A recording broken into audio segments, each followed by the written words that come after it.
We begin with a frantic sword fight in a cage between a girl with glasses and pigtails and a fully grown man, while the spectators go wild over their match like it's the Super Bowl game. As their battle gets more intense, white specks start floating around our two fighters, charging their swords to shake it to the max. The girl attacks the man with such passion that as the cheers and screams of testosterone-fueled men in the audience get louder, the smoke dissipates to show that the man is surrounded by an aura of chains while the girl bites the dust like it's a Queen song.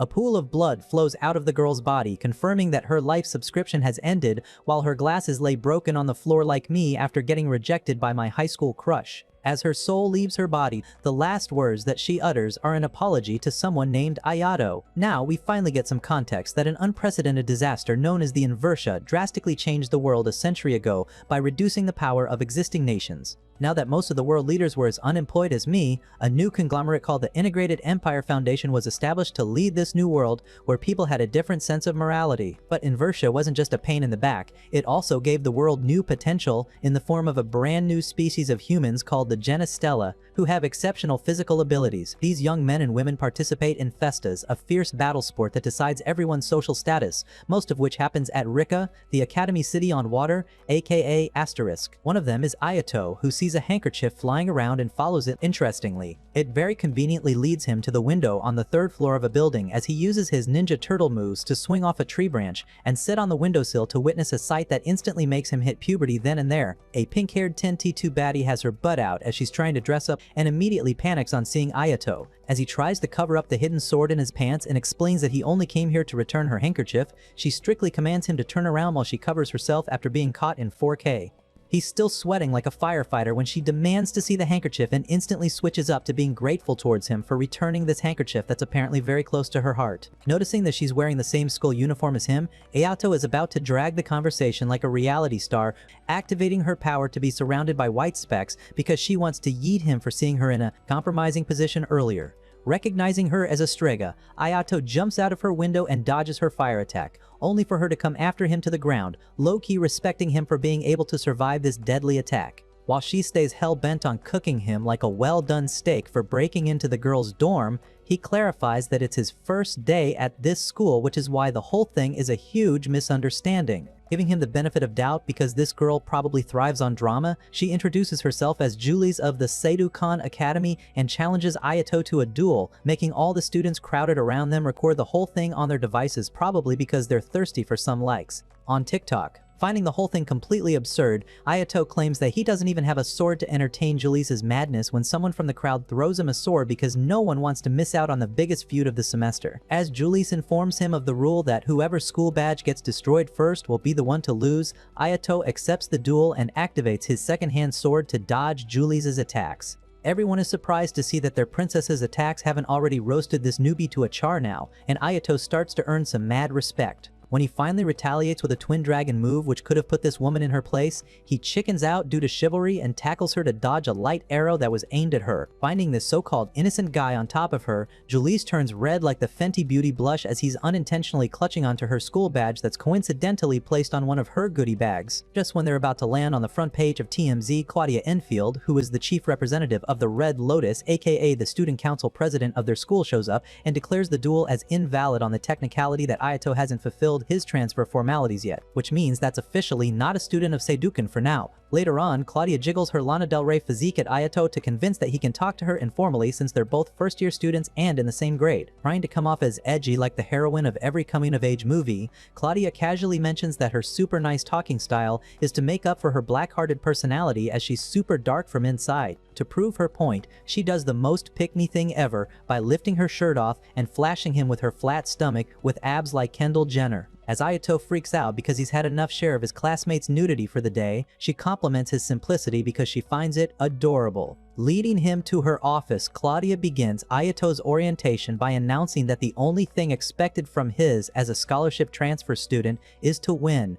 Then, she tells him about the leading academies at Asterisk, namely Garrardworth, Alicant, Jailong, La Wolf, Queenvale, and Seidukan, which are training schools for the best Genestella from all around the world. Every year, these schools fight for supremacy through contests called the Festas, where top Genestella from these schools face each other in this fancier version of a cockfight. However, Seinduken has been taking lots of L's lately, which is why they've shipped him all the way here as a charity case and their last hope of saving face in front of all the other academies at the festas. Promising him everything he could ask for if he wins, Claudia learns that Ayato doesn't have so many desires, which makes her wonder why he came here in the first place, because all this fighting could put his life at risk too. Hit with the flashbacks of the chain's aura and the girl with glasses, Ayato confronts Claudia with the question of whether his sister Haruka also attended this school. In response, she shows him the record of a student that is as old and tattered as a divorcee, explaining that a girl named Haruka did attend school here 5 years ago but withdrew 6 months later for personal reasons. Other than that, Claudia has no info on her, as she apparently didn't participate in any festas or enter any named cults, which suggests that Claudia is capping. However, Claudia does point out that an extremely rare and powerful weapon called the Servaresta sword was used 5 years ago without any record of it being ever checked out. Nevertheless, she thinks that Haruka isn't at the Seidokan Academy right now, which makes Ayato change the topic as he expresses that he wants to pick out the Servaresta as his weapon of choice, because when has a younger brother even been able to surpass his older sister's shadow? After handing him a substitute sword to use until she can arrange the Ser Baresta, Claudia gives him a parting gift of a soft, warm hug because she casually hits on her classmates all the time. Before leaving, she admits to lying about his transfer formalities not being completed because she wanted to keep him all to herself instead of leaving him at the mercy of judgmental Julies. Later on, Ayato is introduced to his classmates in the most non-climactic way and is assigned to sit next to Julies, who thanks him after class for saving her life during their duel. While she still hasn't forgotten how he accidentally got handsy with her in front of the whole school and made her lose all her street cred, she accepts that she owes him a favor for saving her life. As she walks out in the most diva way possible, a friendly guy named Yabuki introduces himself to Ayato as they're about to be roomies. As they walk together, Ayato tries to get the dirt on Julies, who's apparently not just a daddy's princess but belongs to a monarch family from Europe, as well as being a Strega, who are an extremely rare type of Genistella. The reason why Yabuki is as knowledgeable as Dumbledore is because he is a member of the newspaper club, but even someone as nosy as him has no idea why Julies would leave behind a life of royalty to stay at such a competitive school. According to Yabuki, every time a student tried to know more about this knockoff Princess Diana, she tells them to mind their own business because she's big on the concept of boundaries. No wonder she doesn't like Ayato. The students who didn't like her Regina George attitude even challenged her to several duels, only to be defeated like a gamer who has his girlfriend disturbing him at every moment. Now that story time with Yabuki is over, Ayato thanks him for throwing the sword at him earlier this morning during his duel with Julies because he recognized his voice in an instant, conveying the point that he isn't as sneaky as he thought he was. Like a goody two-shoes, Ayato explains that he is very particular about returning loaned items to people. They've made it out of the school building when they see 3 huge gym bros screaming at Julies for challenging a newbie to a duel, while she makes it clear that she won't accept their duel again, considering the fact that she's been there, done that 3 times already. As Ayato and Yabuki hide in the bushes like 2 guys who have yet to come out, Yabuki tells Ayato that the lead jerk is Lester McPhail, a rank 9 student who's pretty strong despite being lower than Julius, who is rank 5. As Lester continues to mansplain, he grabs Julius's hand and causes her to drop her handkerchief. Awakening her powers, Julie puts him in his place for thinking that she battles for fun, insisting that she's here to accomplish a goal which she will fulfill after winning all the festas. As Ayato looks at her in wonder as if she is a Coldplay concert, he understands that he is witnessing the Petal Blaze Witch, aka the Witch of the Resplendent Flames, in all her glory right now. Met with a flashback again, Ayato remembers how Haruka had once told him that their father would be super salty at him for fighting some boys who were probably calling Haruka a bop. Turns out, Ayato's father forbade him from fighting as a kid because was seriously OP, which meant that he could not only hurt others but himself too. While all of this sounds like some skibbity brain rot to him, Haruka promises that he'll finally understand things better once he grows up and figures out how to use his power, which is why he's landed at Seidokan in the first place. When he pulls an Uno reverse on her and asks her about her purpose, she responds that she's supposed to protect him. Back to the present, we learn that Ayato had stepped in like a knight in shining armor to recuse the princess, literally, while Yabuki had recorded the whole thing like the pestering reporter that he is. As Lester backed off and walked away, Julie's kept up her nonchalant aura because she knows that Ayato would soon show his true colors and reveal that he isn't as innocent as Ken in the Barbie movie. Ignoring her tough love act, Ayato straightforwardly asks her why she fights in such a cutthroat school, and she honestly responds that she does it for money because she's as broke as me at the end of the month. She plans to start with the Phoenix Festas when Yabuki points out that it's a tag team, which means that she'll need a partner. But sadly, this princess has no girl group to support her, which is why she has no partner for her festas or otherwise. Despite being a single Pringle, she demands to have a partner who has at least page 1 level combat skills, meaning that she should be on the top 12 scoreboard of their school. As she lists many other impossible qualities of this partner at an unachievable standard, Yabuki gets a call from the newspaper club because his deadline is approaching and runs off on a side character quest no one really cares about. Once it's just the two of them, Ayato asks Julisse if she can show him the way to the boys' dorm, which we all know is code for a booty call, but she unexpectedly laughs at him for still not knowing his way around campus. Instead of feeling bullied by her laughter, Ayato actually feels like a horn dog, making her feel as awkward as me at college parties and pointing in the direction of the boys' dorm. But it looks like Ayato is ovulating at the moment as he smoothly asks her to show him around the campus and the city sometime because this guy knows how to shoot his shot. Cashing in the favor she owes him, Ayato finally convinces her for a baby's day out after school. Showing up to class, Ayato shocks everyone by actually getting a decent response from Julisse instead of the hate speech she usually throws at others during every human interaction. But Ayato's attention is taken away when another one of his classmates finally lifts her head up from the desk as she's just woken up from her Sleeping Beauty slumber. Ayato immediately recognizes the girl as Saya, his childhood friend who had moved abroad 6 years ago. As Ayato catches up with her like a real housewife, she reveals that her dad, one of the gifted Genestella, has been smashing it with his career, which makes her wish sometimes that he'd slow down for a while. It is her dad's ambition that has landed her at this school in the first place, but she also has a secret desire that she intends to fulfill, which she definitely doesn't plan to disclose to Yabuki, who has started taking notes for his news already and loves playing the gossip girl of this school. Turns out that Saya is equally relatable and iconic as she gets told off by their teacher for missing classes because apparently her bed holds her hostage. Ayato brings up the park with a lake where they used to play as kids when Julisse shows up after secretly doing her 16-step skincare routine in the bathroom.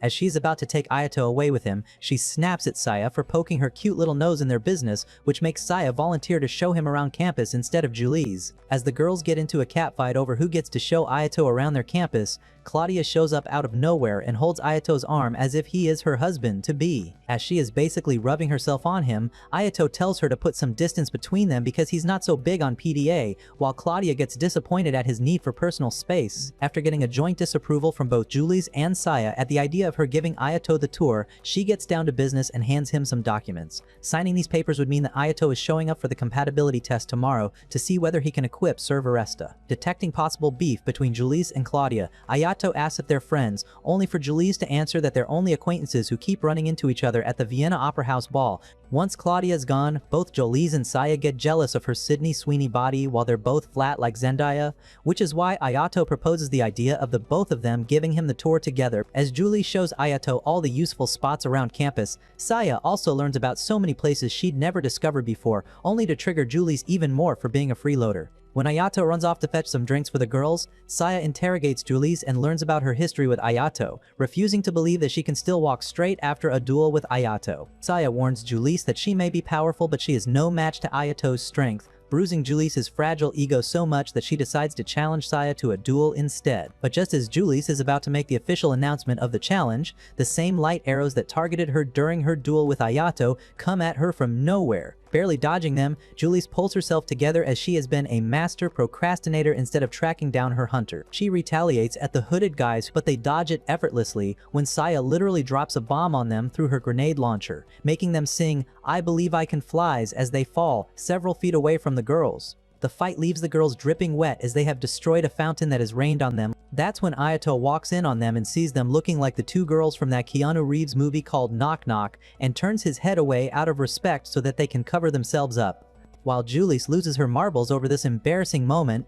Saya sadly admits that she has been going full commando because she's underdeveloped, which is why she hasn't shopped at Victoria's Secret yet. The next day, Ayato gets an update from Claudia on what work has been done to catch Julisse's assailants, but discovers that they haven't been caught yet because the city's police force isn't allowed to intervene in the academy's matters, and also because Julisse acts like a moody teenager and refuses to cooperate with the investigation. When Claudia shows Ayato the other applicant for the Serveresta, he is too stunned to speak. Claudia mentions that their compatibility with the Or Deluxe weapon would be measured, and if it exceeds 80%, they would be allowed to check it out. Following the policy of Lester first, Lester holds the Serveresta, while Ayato thinks that his sister might have used the same weapon a few years back. As the sword's aura activates, Ayato gets a blast from the past because he recognizes the chain's aura from somewhere. Ayato returns to his senses and watches Lester completely suck at being compatible with the Cerberus sword. As Lester tries to impose himself on the sword like a disgusting man, he loses all aura points as even the sword rejects him, throwing him away like a used tissue paper. As the sword gets testy due to Lester's shenanigans, Ayato steps in like a Sigma and dodges the sword that is levitating in the air like Superman and attacks him several times. Switching from defense to offense mode within seconds, Ayato develops a macho personality and finally gets a hold of the uncontrollable sword, pushing it to the ground to nerf it. Turns out that his compatibility with Cerberus is 97%, which makes him a living legend like Elvis in the eyes of everyone present. As Claudia plays naughty nurse with him and bandages his injured hand, she requests him to give her some of his time tonight and invites him to her dorm. When he comes knocking, she is looks-maxing in the shower and comes out in a robe that does a shabby job of hiding her assets. As she makes him feel welcome at her room, Ayato realizes that this fancy accommodation is a perk of being a high-ranked student and that all page 1 students get private rooms straight out of a lifestyle magazine. While she admits to enjoying the hassle that comes with being student council president, she crosses her legs suggestively because she knows the correct way to a man's heart. As Ayato struggles to hide the monster in his pants, she shows him the list of students who enlisted in a Phoenix Festus but had to withdraw on account of injuries, which explains why Julius has been on someone's hit list too. Claudia adds that the Academy's disciplinary committee doubts Lester and his fat sidekick named Randy for foul play because they don't have any alibis for the time of the recent attack. Sadly, nothing can be done to control these mischief makers for now because there is not enough evidence against them. However, Julius is most likely their next target, which is why Claudia requests Ayato to stay by the princess's side for the time being as her personal bodyguard because he's the only one she can tolerate breathing the same air as her. Keeping up the mom of the group act, Claudia claims that she's concerned about Julius because she overlooks and protects the student body while also staying true to her personal goal like the rest of the students at this academy. Now that she's done talking business, she gets down to dirt business as she offers herself as the reward for the favor that Ayato is granting her by protecting Julius. Climbing on top of Ayato while practically suffocating him with her McMuffins, she offers him a happy meal but he runs away like a wimp. Looks like Ayato is going to have a really tough no-nut November, as the next morning he is greeted by Julius, who is dressed up really cute and proper for their day out in the city. He compliments her like a gentleman while she panics because she doesn't know how to take a compliment. She begins their tour by showing him the main stage, which is the largest platform in all of Asterisk and the venue for all Festa's finales. Other than that, Asterisk has 3 other large-scale stages, 7 mid-sized stages, and way too many stages. Like a true pacifist, Ayato comments that he wouldn't like living in a city where there are so many stages because duels happen there all the time.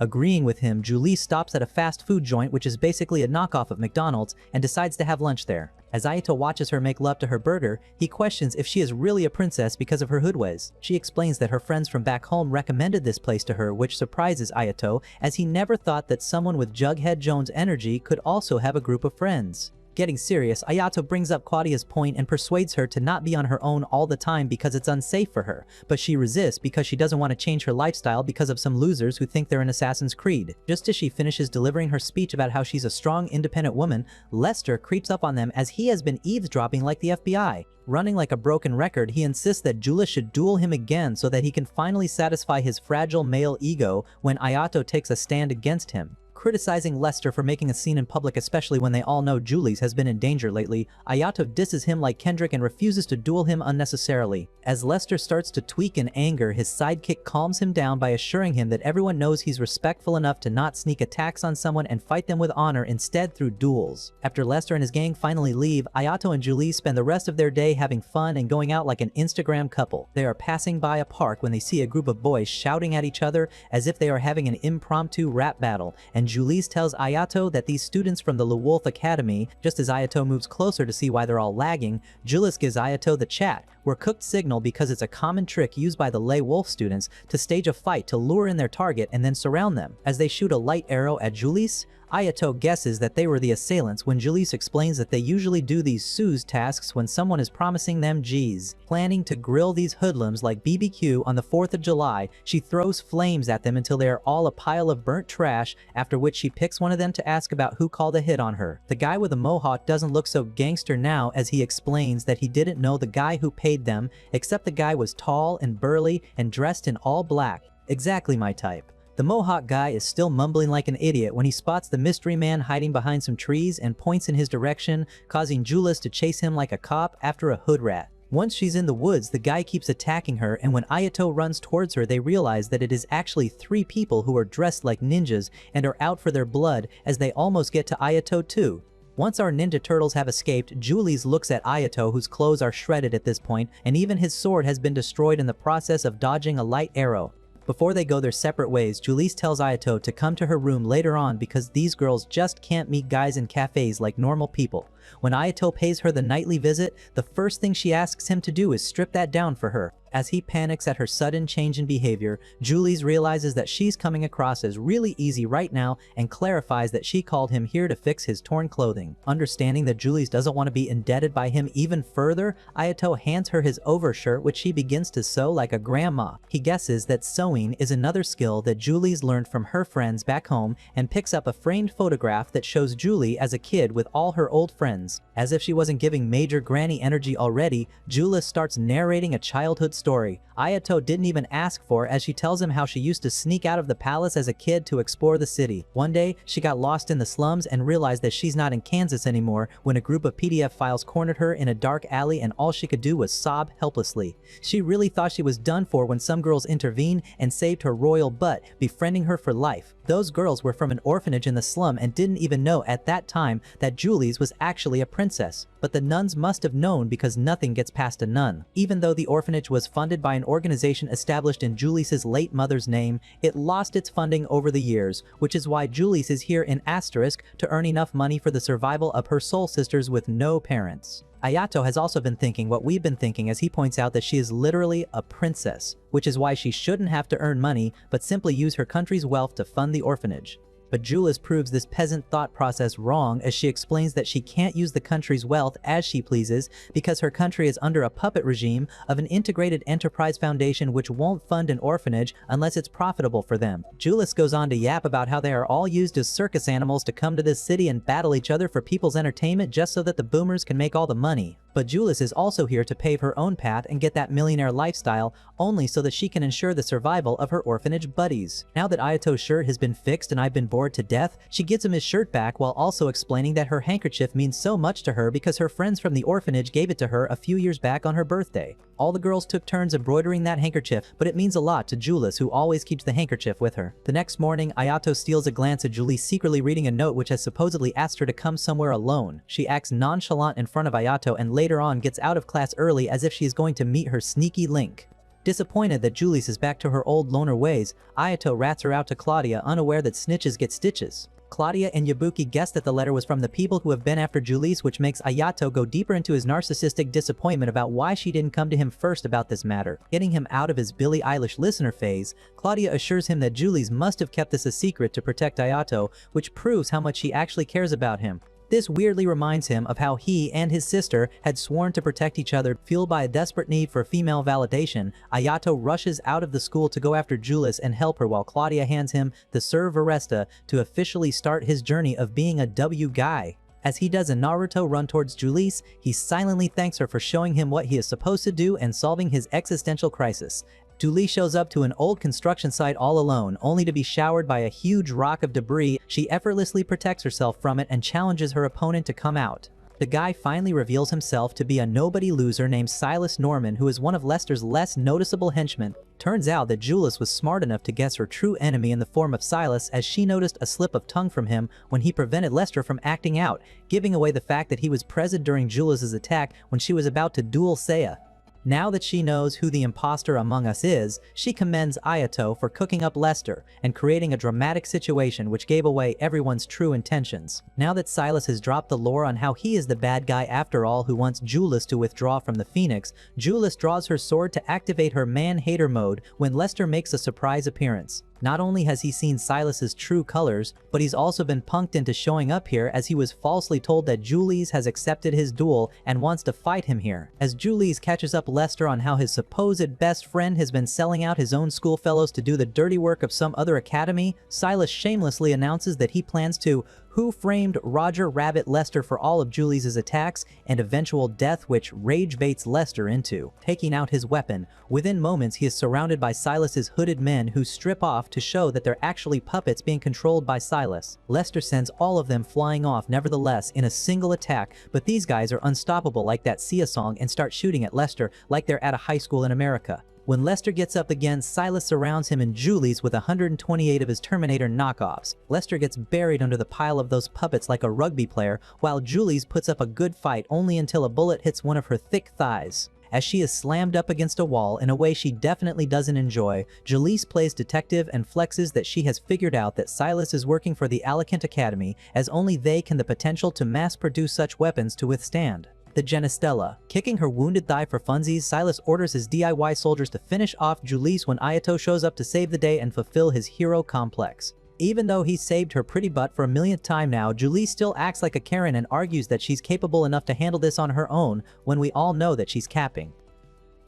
His reply is the cheesiest ever as he tells her that even though she's protecting those orphans, she needs someone to protect her too, which aligns with Ayato's newfound purpose of using his powers to be a good boy and protect his squad. Now that he's finally made her blush, he turns his attention to Silas, who releases all his soldiers on Ayato now. Putting his brand new Serve Arresta to good use, Ayato carries Julius in one arm and finishes all of Silas's army with the other within seconds, earning infinite aura points for life. But Silas is one of those guys who just don't know when to give up, which is why he regroups his army and goes all out on his next attack. Too bad that Ayato not only diges it but also connects the dots that Silas is using a chess visualization to control his G.I. Joes. After that, Ayato uses his Serve Arresta to play Fruit Ninja with Silas's army, making him bring forth a huge puppet that is as giant as my ego. As Ayato tears apart the giant puppet limb by limb in this boss fight, Silas starts getting his daily steps in because it is time for him to make an exit. With Silas flying away, riding on the back of one of his soldiers, Julie's finally decides to be useful and uses her powers to fly Ayato to catch up with Silas and slice his last soldier. As Silas comes falling down from the sky like my grades,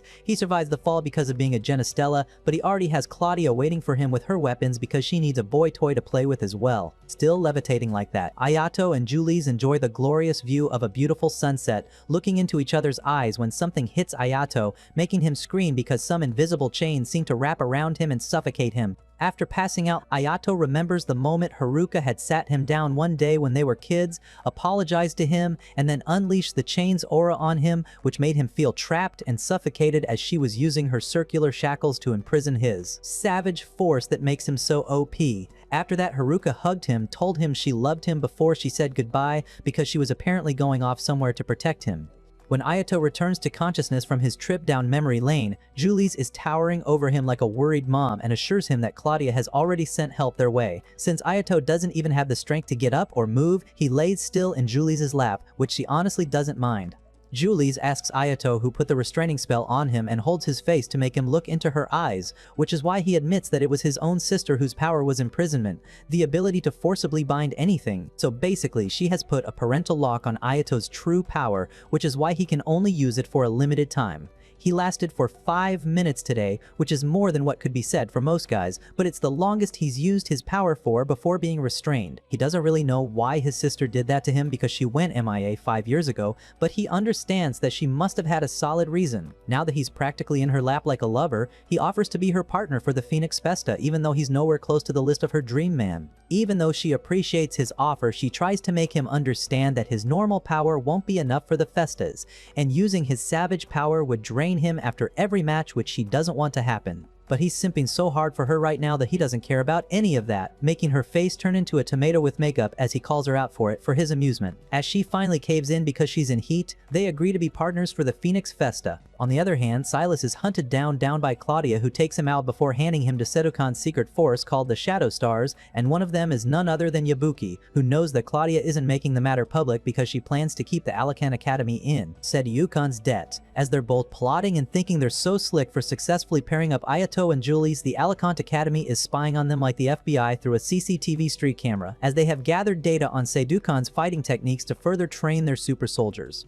Stepping into a meeting where the student council presidents from all the academies have shown up, Claudia is welcomed by Ernest, the student council president of Gerardworth Academy. Everyone is present except for the president of Queenvale, who is playing hooky due to being famous and on her European tour. This causes the angry-looking president of the Wolf to diss her, showing that he's mad at the world all the time, probably because his parents named him Dirk. Ernest calls him out for this hater behavior, but Dirk seems to be PMSing today and continues to disrespect the absent president, which causes Ernest to butt heads with him. Getting irritated at the boys' attempt to show how macho they are, Fan, who's the president of GA Long, gives them a final warning to shut up and sit down like good boys. Claudia is asked about the new alliance between Alicant and Seidoken, and she confirms that she'll send engineers to Alicant to develop new Orga Lux weapons, which is a fair deal because Seidoken will be mostly paying for the project in return for using Alicant's top-notch technology. Now that it's been established that Claudia is a bootylicious beauty with brains, Sakon, the president of Alicant Academy, proposes the use of artificial intelligence in Asterisk and its Festas. Later on, Ayato is rushing to class like me every morning after recording my morning routine, when he bumps into a new chick from school and their collision causes a ton of energy to be released, showing how powerful they both are. After checking up on her and apologizing to her, he offers her his hand to help her stand up while she keeps blushing hard as if he's offering her his virginity instead of his hand. As Ayato notices something being stuck in her hair and removes it in the most Rizzler way, she thanks him in a way that convinces me that this girl is totally whipped at this point. But their moment is interrupted by a boomer calling out for the girl whose name is Kieran, after which she runs off, leaving Ayato behind to suddenly remember that he was supposed to meet Julies, who must be literally burning with rage right now because of how much he's made her wait. When they rehearse for the Phoenix Festa, they do their own weird version of foreplay by attacking each other unexpectedly and getting excited when the other dodges or shows impressive moves. Even though Julies puts up a good fight, Ayato always manages to surpass her one way or another, and they realize that he can easily fight for 3 minutes without activating his seal. After their fight, they discuss top fighters in the Festas game, and Ayato mentions a girl named Ophelia, who's from the Wolf, and won 2 consecutive Lindworm Festas, which sends Julius into a quiet state, snapping back to her usual self within seconds. Julius points out that one thing in their favor is that Ayato is underrated so far because no one knows about his true potential yet. She suggests not showing his full power even while using the Servaresta so that he can have a psych moment with his opponents in the Festas, but he says that the sword doesn't accept him as his yielder when he's on mid mode. Nevertheless, she instructs him to keep his real power on the down low because there's a whole month left until the Phoenix Festa. Later on, they're joined by Lester and Saya, where Saya complains that Julies has been monopolizing Ayato by keeping him shut in a room with her after school, where she claims they hook up. As Julia shouts back at Saya for calling her a bop, Lester thanks Ayato for saving everyone that day as he recently got out of the hospital. As if the Seidokan training room wasn't a fish market already, Claudia also enters with 2 students from Alicant named Camila and Ernesta, who were the same ones responsible for the Silas conspiracy and the ones spying on Claudia through a street camera. They're here to sign the contract today, and Ernesta claims that she wanted to check out Ayato herself because she wants to be wrecked by him just like he wrecked her soldiers. While Julies and Saya both get protective over their favorite beefcake, Ernesta moves closer to Ayato to whisper a threat in his ear before she plants a kiss on his cheek, doing what none of the loser girls at Seidokan have managed to do yet. Making Julies and Saya jelly, Ernesta acts dumb while Camila apologizes for her thirsty behavior. She also notices Saya's weapon and calls it 6-7 because of its structural flaws, but Saya doesn't appreciate someone pissing on her daddy's signature weapon, which gets even worse when Camila openly hates on her dad as he's been cancelled by Alicant for his big yikes behavior. Now that Camila and Ernesta have given Saya the ick, she decides to participate in the Phoenix Festa as well to beat them there. She automatically assumes that Ayato would be her partner, but that's where Julie steps in because she can't have a pocket-sized baddie stealing her man. While the girls fight over Ayato like it's Archie's comics, Lester steps out of the training room and cringe. Later on, Ernesta admits that she needs more data on Ayato, which is why she's going to cause a scene again to see what he's capable of. Yabuki is catching up Ayato on how Camila and Ernesta belong to the most powerful group within Alicant when they hear Kieran getting bitch-slapped by her boomer uncle, which is why Ayato interferes, because he just can't mind his own business. Telling Ayato to back off, Kieran's uncle, aka Koichiro, insists that he should stay out of this because it's a fam thing, but when he sees that Ayato is packing the Servaresta, he promises to never resort to violence with Kieran, but like always there's a catch, which is that he must win a duel against Kieran, who apparently doesn't know how to say no to her creepy uncle. She challenges him to a duel and he accepts because he doesn't favor DV like any sensible person. As the two of them fight in front of the whole school, Julies catches them and gets salty at Ayato for defying her instructions of avoiding duels. Yabuki's also there like a narc, getting intel on Ayato's real moves and informs Julies that Ayato's up against the Lighting Blade Speed, who ends up defeating Ayato because she eats men like him for breakfast. Once the duel is over, Ayato is on the verge of collapsing when Kieran apologizes and follows her uncle like a puppy. Julius, on the other hand, takes him away so that the others can't find out about his seal, while also having a mentee B because of him dueling Seitokan's rank 1 student. This rank 1 student is apparently a bottom though, because she lets his uncle mansplain on how to be the top student at Seitokan when he is not even a Genestella himself. Meanwhile, Julius turns out to be a girl's girl as she commends Ayato for trying to protect Kieran from her predator uncle. She's also low-key disappointed in him taking an L in this duel because she was rooting for him deep down. As Julius mentions that Kieran is literally 13, Ayato gets surprised because the last time he checked her out, she was giving major Kylie Jenner energy. Julius catches him up on how Claudia falls right under Kieran in rank, but unlike Kieran, who doesn't have an Orgalux weapon, Claudia is gifted by not only an Orgalux, but also the ability to see up to 10 seconds in future, meaning she literally has magical foresight like Doja Cat. Now that Ayato has blown their cover like a noob, Julius decides to change their strategy for the Phoenix Festa after getting him a new school emblem, because his old one got destroyed like his aura in his duel with Kieran. For that, he shows up at the resting space for student council members where Claudia is sunbathing by the pool like she's starring in an episode of The White Lotus. When she gives him the emblem, he wonders which one of her many curves she pulled this out of, while she sits down with him and brings Koichiro. He's apparently an employee of Seitokan's parent company, where he's an executive of talent scouting, which explains why he's such a massive turd. Not only does he extort his poor niece for a seat on the board of directors, but he's also super delulu, because you can only make it to the board after going through multiple psychological programs and getting your personal desires erased, which seems an impossible task for this selfish prick. Explaining why she's literally the Wikipedia on this subject, Claudia casually shares that her mother is an executive too before she jumps into the pool, probably so that Ayato won't be able to see her tears under all that pool water. Back at his dorm, Kieran pays him a visit to thank him for his kindness, when Ayato catches Yabuki and the other guys listening in on their conversations, so he takes her on a walk to get away from everyone's annoying prying eyes, where she admits that her dad was a very strict man, which is why she's walking with a guy like this for the first time. Virgin Kieran also gets excited because Ayato uses an ancient sword fighting style just like her and gives away the fact that her self-esteem is as low. She also shares that she obeys Koichiro to save her father despite the fact that he hates the Genestella. Seeing how pathetic and lonely Kieran is, Ayato invites him to his training sessions with Julius, but she refuses because her uncle has ordered her to not interact with other page ones. Very conveniently, Ayato offers her one-on-one training sessions early in the morning, which she easily accepts, joining the I Have a Crush on Ayato fan club. Ayato has just dropped Kieran off at her dorm when Saya ambushes him by jumping on him from a tree like Batman and interrogating him on who his new side piece is. She also wants an answer on whether he'll be her partner for the Phoenix Festa, and he rejects her because Julius is thick and called dibs on him first, while Saya feels pressed for having the body of a toddler, which is nothing compared to Kieran, who's in the same grade as her. Ayato points out that she's also a daddy's princess like her. The next day, Julius corners Ayato in the cafeteria to confront him about his secret meetings with Kieran, but she accidentally yeets her hand into ordering a really spicy curry that can give a mukbanger a run for their money. While Ayato tells her what's up in the most nonchalant way, she pretends to eat the spicy curry like she was born Indian. But Ayato can see right through her, which is why he convinces her to trade dishes with him, creating a moment where they both have a possibility of mating over curry, except Ayato ends up screaming after taking the first bite. On the other hand, Camila wakes up Ernesta, who's been catching some Z's at their lab, informing her that the Tenorio guys she stirred up are already on the move. Together, they watch Ayato and Kieran on their morning run, oblivious to the fact that they're about to be attacked by the Tenorio guys sent by Ernesta. Because they're running in a thick fog this morning, Ayato jokes that they should hold hands to not get lost, but Kieran is so desperate that she takes it seriously and accidentally comes across as a loose goose. Once the fog clears out, they find barricades ahead of them and feel eyes on them, except their opponents aren't enemies this time because a bunch of dinosaur-like creatures surround them, as apparently they see Ayato and Kieran as their breakfast cereal. Before admitting these creatures are low-key cute, Kieran watches Ayato, who manages to cut off a limb only to learn that they regenerate like Deadpool, so she finally steps in like the girl boss she is and chops up a creature in tiny pieces like a sushi chef. This seems to work out for them, as she suspected that they had a core and she destroyed that, causing the rest of the knockoff Jurassic creatures to run away, giving Ernesta an opportunity to rub the loss of Tenorio guys in their face later. When Ayato compliments her keen eye, Kieran humbly mentions that she's usually good at detecting these things. Ayato picks up the piece from the creature's body and realizes that it's synthetic, which means this shady business is screaming Alicant's name all over it.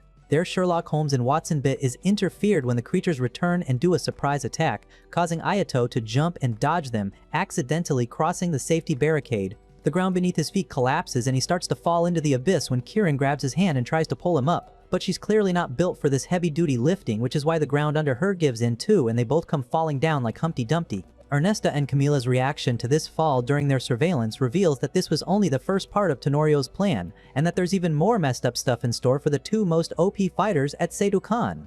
After falling right into some musty water that must be filled with E. coli, Ayato helps Kirin get out because she doesn't know how to swim. He comments on how huge the area is, but this Delulu queen thinks he's talking about her tiggle biddies instead. None of them get enough time to blush though, as a Loch Ness-type monster charges at them from within the water, giving the same energy as the Jurassic creatures they dealt with above ground. Activating Servaresta, Ayato gets into savage mode with another baddie on his arm this time. He has barely dodged the monster, which is still circling around them, when Kirin decides this to be the perfect time to throw a fit about how she can't tolerate someone else sacrificing themselves to save someone as useless as her. Ayato is kinder than that and offers her some comfort by rubbing her head. After giving her a girly pop pep talk, he gets her to land and she points out that the monster's core is moving inside him instead of being in one spot. Coming up with an idea, he releases his power and expands Servaresta into growing twice its size, proving that he's a grower, not a shower. Just as he fillets the beast in half like I do with boneless chicken, his imprisonment spell comes on and he passes out like girls after standing in the sun for too long. Once he returns to consciousness, Ayato and Kirin remove their clothes to let them dry, facing away from each other, while Ayato shares how his own sister nerfed him. Kirin wonders why he'd go to the extent of fighting if it's so problematic for him, and he answers that he does it to help Julius. He pulls an Uno reverse on her and asks why she fights in this school, and she replies that she does it to save her father, who's currently detained as a criminal. She adds that 5 years ago someone broke into a shop Kirin and her father were in and took little Kirin as his hostage, which led to Daddy Kirin killing the man in self-defense. But he was sentenced to live the life of Orange as the new Black because he was a Genestella who are supposed to be more responsible with their powers. She regrets freezing in her spot that day like a wuss, as she could have stopped the perp without causing a bloodbath. Acting like a smarty pants, Ayato tries to make her understand that her manipulative uncle is cashing in on her daddy issues to further his own career, and she should choose her own path, with Ayato's support, of course. As if the whole interaction wasn't borderline creepy already, they both get awkward seeing each other in their underwear, and Kirin mentions that she enjoys him patting her head to comfort her because that's something her father used to do as well. Before I can pass out of cringe, rescue services thankfully show up there and bring them back to Seidokan. Kirin finally grows a spine now that she has a big boy backing her, and finally stops a punch her uncle is about to send to her face before she apologizes to him in advance and ditches his soppy old self to finally duel with someone of her own liking. We all know who that someone of her liking is, because this girl is one predictable chick. In Kirin's next duel with Ayato, Claudia has a whole stage set up for the show, while Ayato isn't using his Servaresta this time so that he can match her speed. Lester, Julius, Seiya, and Yabuki are also watching the fight because none of them have enough main character energy. Seiya spills the tea that Ayato has taken on a much more formidable opponent before, who's none other than his own sister Haruka. Turns out that Ayato has really strategized this time, as he's borrowed Orgaluxes from both Lester and Yabuki, which he uses to make the fight tricky for Kirin, eventually sumo slamming her on his way to victory. After the fight, Kirin requests to join Ayato's training sessions with Julius now that she's no longer getting cock-blocked by Koichiru. As if on cue, Koichiru shows up to take her away now that she's taken an L, but Ayato steps in to defend her. When Koichiro stoops as low as threatening to tell everyone about Kirin's daddy issues, Claudia name-drops her mom like a blonde nepo baby, which is enough to shut him up. As Ayato does his head rub thing with Kirin yet again, they finally come on a first-name basis, which Seiya observes silently. On the other hand, Ernesta has not only weakened the Tenorio faction of Alakan due to their failure, but also gathered enough dirt on Ayato to take him down in the Phoenix Festa. Meanwhile, Seiya offers Kirin to be her tag partner in the Phoenix Festa because they're both fighting for their fathers. With Seiya and Kirin reenacting their Lara Croft fantasies during their training sessions where they take down opponents effortlessly, Ayato and Julius have begun watching as a force to be reckoned with. Ayato is also the rank 1 student at Seidokan now, which is why he keeps getting fangirls who want his autograph and everything else he has to offer as a man. As they discuss Ayato's newfound clout, he learns that students even have online auctions going on about the page 1's performances. Kirin and Seiya shoot their shot by telling Ayato that they're also rooting for him like half the girls in this school, but Julius points out if they'll still be so supportive in case they come face to face in the Phoenix Festa.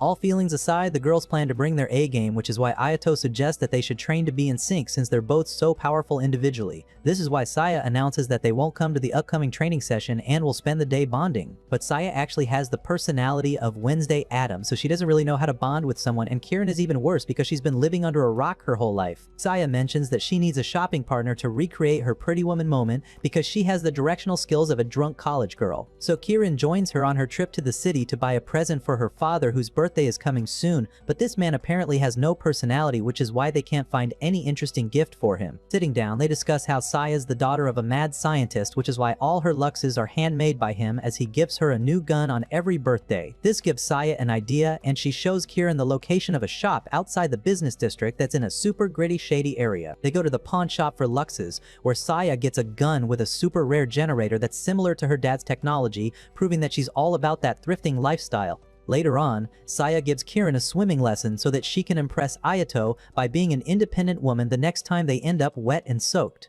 Saya gets out of the pool to get some drinks while Kieran practices on her own and ends up accidentally flipping over another girl's floaty. The blonde bimbo is about to throw hands and challenge Kieran to a duel when she recognizes her as the lightning blade Speed and continues to bully her anyway. The Karen Barbie is still yapping when Saya takes her down with a headshot, calling her out for being a meanie. The blonde girl named Violet, who's rank 35 at Queenvale, challenges Saya to a duel which ends within seconds as Saya bombards Violet with her mega gun. Afterwards, Saya confronts Kieran for being a doormat and letting people walk all over her, and Kieran responds that her default settings are on victim mode now because of Koichiru. In her own so mindful, so demure way, Saya hypes Kieran to take more pride in her strengths, and they come on first-name basis too. In the next training session, they're so in sync, like two besties cycles, that even Ayato and Julie admit that they'd have to step up their game. When the matchups for the Phoenix come out, Claudia and Yabuki notice that Ayato's team is on block C, while Kieran's is on block L. But either way, they'll both have to steer clear of Irene, a cutthroat vixen from Le Wolf whose face card and track record are both unbeatable. Dirk and his girl Corona go into one of the discipline rooms at Le Wolf that are basically torture cells for students gone rogue. Chained up inside is Irene, clad in a gothic outfit looking like the naughty dream of every gamer. Dirk orders her to crush Ayato in the Phoenix Festa, after which it's up to her to stay in the tournament or leave as long as she defeats Ayato because his serve Aresta would cause problems for them later. She understands the assignment and asks about her sister who Dirk has been using to blackmail this baddie into being an obedient good girl. Once she starts playing by his rules, he sets her free and brings her some snacks to get her going. Sometime later, the opening ceremony for the Phoenix Festa begins, and the super young and dashing chairman of the Phoenix Festa committee starts to address the students while Julius catches up Ayato on how he's a Seidukan alumnus and wished to join the management committee after winning the Phoenix. As they whisper about how crafty this man is, he gives Ayato a bombastic side-eye while he announces that from now onwards, all fighters can use autonomous weapons, which favors Alicant, but no one can really do anything about it. Since they have some time to kill before their first match, Ayato and Julius decide to get some lunch. Ayato spots Lester and Randy and invites them too, but they're in a super competitive spirit right now, and turn him down like I do with every man who's not Zayn Malik. Saya finally finds Ayato and gives him a surprise hug while Kieran hands him the homemade lunch they packed for him like dutiful housewives. When Julius criticizes Saya's rice balls for being too large to eat, Saya retaliates that, in her opinion, size does matter, which gets Julius's panties in a bunch even more. While Ayato is busy giving Kieran and Saya some head pats for the lunch they made him, Julius takes them to their waiting room where Saya proves to be a big back as she eats 4 of those gigantic rice balls. They turn on the live stream for the Festa, which will go on for 2 weeks, starting with a preliminary round which will bring down the 256 teams to top 32. Then, another raffle will decide the matchups for the finals, where a team will lose when both members' school badges are destroyed, passed out, surrendered, or have been judged to lose, and the winning team will get points for their school's official records. Ayato and Julise's first match is against Guardworth, where Julise gives the crowd a royal wave, making all of them go wild like Sweet Fights at an Eras Tour concert. She lets Ayato take the lead, and he single-handedly wins the battle before the opponents can even tell what's up. Julius wants to keep up the mystery about Ayato's seal and their teamwork patterns, which is why she advises him to be as evasive as possible during their victor's interview. Yabuki has also come sniffing around to get the deets on Alicant's strategy in light of the new announcement, but they shut him out like my parents did with me after I stole all their money for a trip to Disneyland. Before Alicant's match, Ernesta gets cocky and wants to give the impression of being fair, which is why she publicly releases info on her autonomous combat puppets Artie and Rimsey. Much to Camila's dismay, Artie turns out to be just as dramatic as his master as he gives his opposing Le Wolf fighters a 1-minute head start to beat him. Rimsey seems to be much more sensible like Camila but puts up with Artie's theatrics to maintain her master's dignity, and yet they stand unscathed during the whole 1 minute where the LeWolf students throw every attack at them. As soon as the grace period ends, Artie wins the match in one blow, proving that he's nothing less than Cyborg from Justice League. In the wake of Alicant's victory, Saya's father calls her to guide her about how she can penetrate Artie's light shield if a need for that arises, and sends her to customs to receive a new gun he sent for her. While Ayato and Julius continue practicing for their next match, Artie flexes his win in front of Ernesta only to get a kick from Rimsey for being an arrogant brat.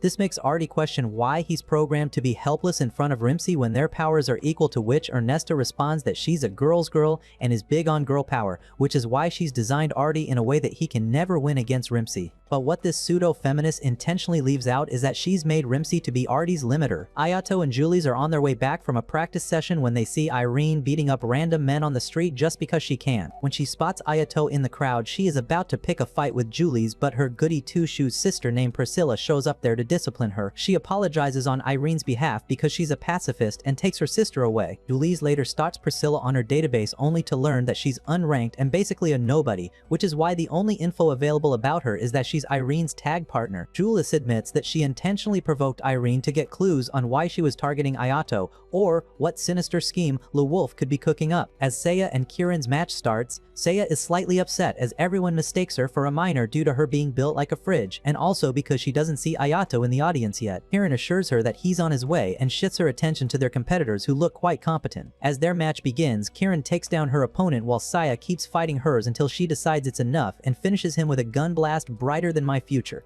After their fight, as they shower together and fight with no clothes on because Seiya can't keep her hands to herself, they get a notification that Ayato and Julius are waiting outside, which is why Kieran asks to have a moment, but Seiya seems to be on freaky mode and lets them in to reveal herself and Kieran in their birthday suits. In Ayato and Julius's next match, they face a duo from Queenvale called Non-Sugar. Despite being fan favorites, Non-Sugar are single-handedly turned into s'mores by Julius's flame attacks. Now that they're done for the day, Ayato suggests going to Seiya and Kieran's venue to cheer them for their next match, but Julius points out that the venue is too far for them to make it in time. Apparently, she wants him all to herself, which is why she shows him the sandwiches she packed for them so that they could have lunch together.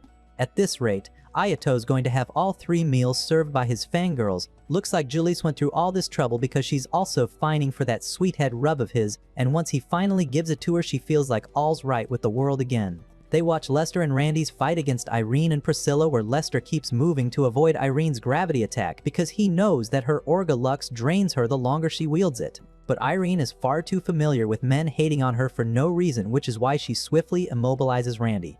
After that, she kicks Lester in his chiseled manly face, but he stands his ground and puts up a good fight. Seeing that she needs it to win, Irene gets Priscilla's consent before biting into her neck and sucking out her blood like she's from the Cullen family in Twilight. Once Irene gets her human Kool-Aid, Priscilla magically regenerates her lost blood, which turns out to be her secret power. Disgusted by the whole Nosferatu moment, Lester braces himself while she plants his feet to the ground with her gravity scythe. He's practically on his knees when he surrenders to keep whatever dignity he has left, and Ayato and Julius tensely watch, feeling bad that this man has to keep taking one L after another. Claudia congratulates Ayato for making it into the finals, expressing that she has a lot riding on him in all the ways he can imagine as she's about to draw his matchups. Complaining about how Julia's and the others have been draining him lately, she almost cuddles with him, telling him how much she misses him. Like always, some other girl interrupts, and this time it's Kieran calling Ayato to report that she misplaced Seiya somewhere in the business district and needs his help to find her.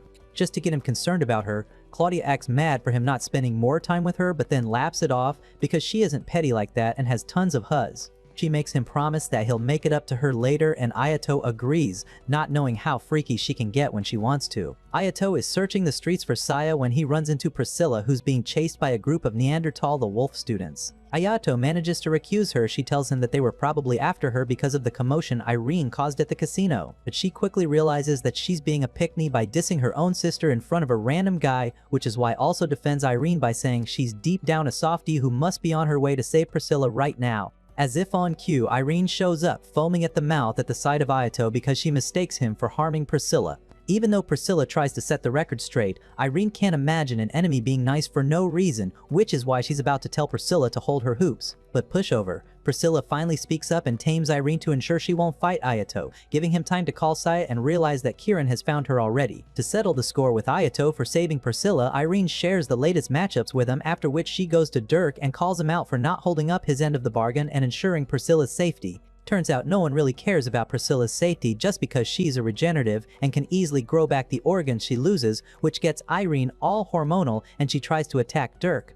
He reminds her that if anything happens to him, there will be no one around to protect Priscilla, which is why Irene decides to return Ayato's favor on her own so that they can fight fair and square later on. Once she's gone, Dirk makes Corona do a reading which shows absolute results that Irene and Priscilla will win, giving him enough confidence to contact someone named the 7th Golden Eye, while Corona arranges his meeting with a vice chairman. Ayato brings up how he's been invited to dinner by Irene and Priscilla as a way of showing gratitude, which makes Julie's clap back at him. She reminds him that he's going to feast with their opponents for their next match. Seeing that Ayato will continue to sim for every woman he meets, Julius invites herself to dinner, which is at the sisters' fancy apartment. Priscilla plays hostess for the evening while Irene sits angrily at the table. While they enjoy Priscilla's bussin' food, Irene mentions how she uses them to earn money for survival rather than gambling there for fun. When Priscilla leaves to check up on the oven, Irene drops the lore on how she loaned a huge sum of money from Dirk years ago, which she pays back by obeying all his orders. Except she can't participate in festas on her one will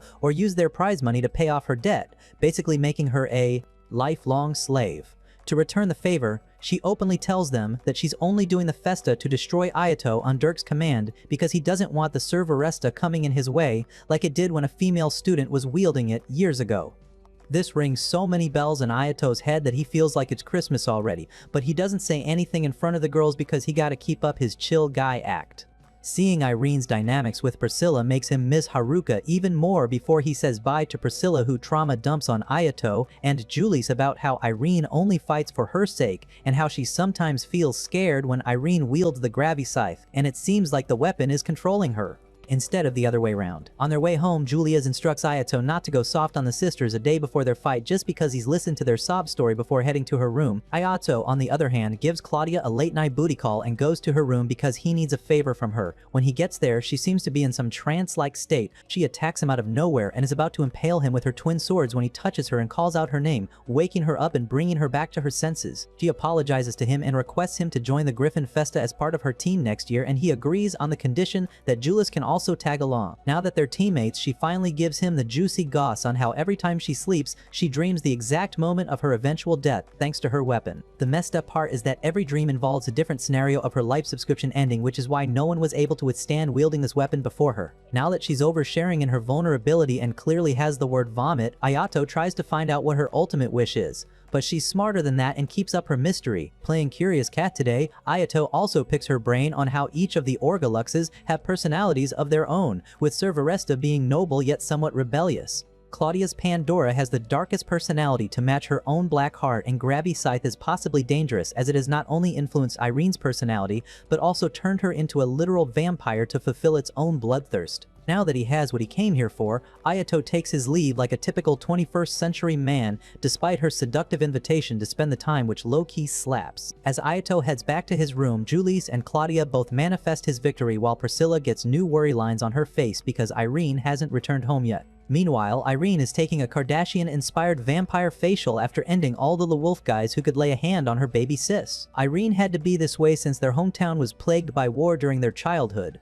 One day, Priscilla ended up crushed under some debris and Irene was sure that her younger sister is a goner, but that's when Priscilla's regenerative abilities were discovered and the sisters became a target due to their powers. With no place to call home, Irene resorted to taking a favor from douchebag Dirk, who gave her the Grabby Scythe. As soon as Irene touched it, the Orgalux activated because it had found the perfect host to leech off of. Recreating the iconic Lucifer Morningstar line of asking Irene what she truly desired, Dirk trapped her for life and she let it happen because the Grabby Scythe gave her personality the biggest glowdown of the century. Fast forward to the present, it's the day of their match against Ayato and Julius, and, like always, Irene tells Priscilla to leave the catfight to her while she can just sit still, look pretty. But Irene knows already that today's fight isn't going to be as butta as their previous matches, which is why Irene fuels the scythe by sucking blood out of Priscilla's neck. Understanding that anxiety lives rent-free in Priscilla's head, Irene gives her a hug and assures her that this pathetic era of their life will soon be over. On the other hand, Ayato is contemplating the meaning of life when Julice gives him the heads up that their match is about to start. Cause Ayato is the CEO of being unpredictable, he has come up with a new idea and whispers it in Julice's ears because he knows I'm onto him. As they're walking to the arena, Julie reminds him that she has to win at any cost, so she has no problem using his idea to win because they're partners after all. They prepare to face the grabby scythe with a friendly fist bump. Once the match starts, Ayato launches his savage force, fully opening up his serveresta, while Julius starts with throwing flames at Irene. She dodges them easily and is soon met with Ayato, who's moved closer to her in the meantime, and their Orgaluxes clash. Even though Ayato and Julius keep attacking her together, Arnie stands her ground and tries to immobilize Ayato. Irene builds a static defense shield around herself and Priscilla and starts to feed to refuel while Ayato notices that he has around 2 minutes left until his imprisonment kicks in.